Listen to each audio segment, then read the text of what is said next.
Hello అండి, అందరికీ నమస్తే. వెల్కమ్ బ్యాక్ టు అల్లరి ఇన్కా వ్లాగ్స్ అండ్ కుకింగ్ ఛానల్. అందరూ ఎలా ఉన్నారు? బాగున్నారా? మీరందరూ బాగుండాలి, అందులో మేము కూడా ఉండాలని మనస్ఫూర్తిగా కోరుకుంటున్నాను. ఈరోజు మన హెల్త్ రెసిపీ వచ్చేసి ఔషధ గని అయిన మునగాకుతో వెల్లుల్లి కారాన్ని సింపుల్గా అండ్ టేస్టీగా ఎలా తయారు చేసుకోవాలో చూపిస్తానండి. 100 రోగాలను కూడా నయం చేసే ఔషధ గుణాలున్న ఈ మునగాకుని తింటే ఆరోగ్యానికి మంచిదని చాలా మందికి తెలియదండి. తెలియని వాళ్ళు ఎవరైనా ఉంటే ఖచ్చితంగా మునగాకుని ఇలా చేసుకొని తినండి. చాలా బాగుంటుంది అండ్ ఆరోగ్యానికి కూడా చాలా మంచిది. మునగాకు కొమ్మల్ని నైట్ అంతా పేపర్లో చుట్టు పెడితే ఇలా ఆకు వస్తుంది కదా, దీంట్లో పుల్లలన్నీ క్లీన్ చేసుకొని మునగాకుని ఇలా శుభ్రంగా కడిగి పెట్టుకోండి.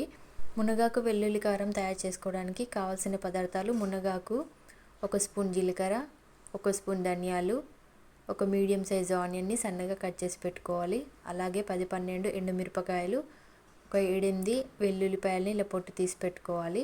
మీరు మునగాకు క్వాంటిటీని బట్టి ఇక్కడ ఉన్న ఇంగ్రీడియంట్స్ని ఎక్కువగా తీసుకోండి. నేను ఆకు కొంచెం తక్కువగా ఉంది కాబట్టి 1 స్పూన్ తీసుకున్నాను. ఇప్పుడు స్టవ్ ఆన్ చేసి ఒక గిన్నె పెట్టుకొని మంటని మీడియం ఫ్లేమ్లో పెట్టి ధనియాలు, జీలకర్ర, ఎండుమిరపకాయలని లైట్గా ఫ్రై చేసుకోవాలండి. చూడండి, ఇలా వీడియోలో చూపిస్తున్నట్టుగా ఈ కలర్ వచ్చిన తర్వాత స్టవ్ ఆఫ్ చేసుకొని వీటిని చల్లారనివ్వాలి.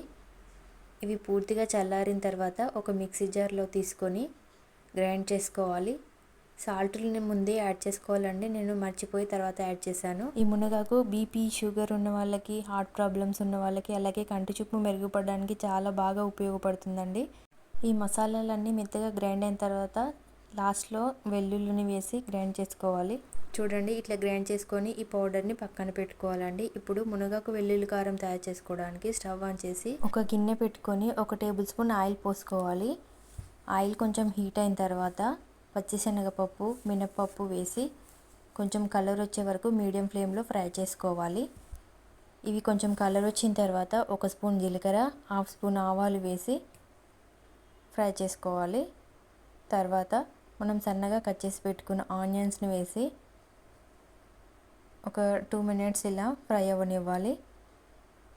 ఆనియన్స్ ఇలా ఫ్రై అయిన తర్వాత మనం ముందుగా కడిగి పెట్టుకున్న ఈ మునగాకుని మొత్తం వేసేసుకోవాలి. ఇలా ఆకును మొత్తం వేసిన తర్వాత దీన్ని ఆయిల్లో మొత్తం ఇలా కలిసేలాగా కలుపుకోవాలండి.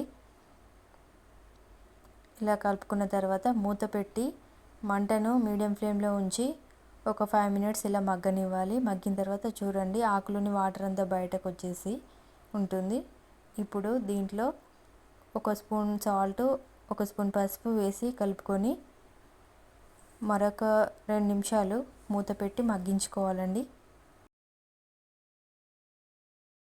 దీంట్లో వాటర్ పోయాల్సిన అవసరం లేదండి, ఆవిరి మీదనే ఆకు చక్కగా ఉడికిపోతుంది.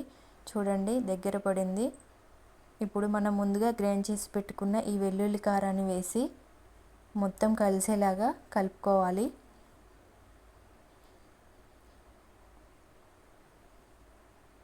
ఇలా కలుపుకొని ఒక 2 మినిట్స్ ఉంచి స్టవ్ ఆఫ్ చేసుకోవాలి. అంతేనండి, ఆరోగ్యానికి ఎంతో మేలు చేసే ఔషధ గని అయిన మునగాకు వెల్లుల్లి కారం రెడీ అయిపోయింది. ఇది అన్నంలోకి, చపాతీలోకి చాలా బాగుంటుందండి. ఒకసారి మీరు కూడా డెఫినెట్గా ట్రై చేయండి. ఎలా వచ్చిందో నాకు కామెంట్ సెక్షన్లో చెప్పండి. ఎన్నో ఔషధ గుణాలు ఉన్న ఈ మునగాకు యొక్క మరిన్ని రెసిపీస్ని మీకు ఖచ్చితంగా షేర్ చేస్తాను. ఈ వీడియో మీకు నచ్చినట్లయితే లైక్ చేయండి, షేర్ చేయండి, మా ఛానల్ని సబ్స్క్రైబ్ చేసుకొని మాకు సపోర్ట్ చేయండి ఫ్రెండ్స్. అలాగే పక్కనున్న బెల్ సింబల్ని క్లిక్ చేయండి. మా రెసిపీస్ అన్ని మీకు నోటిఫికేషన్ రూపంలో వస్తాయి. మరో మంచి రెసిపీతో మళ్ళీ కలుద్దాం. Thank you for watching.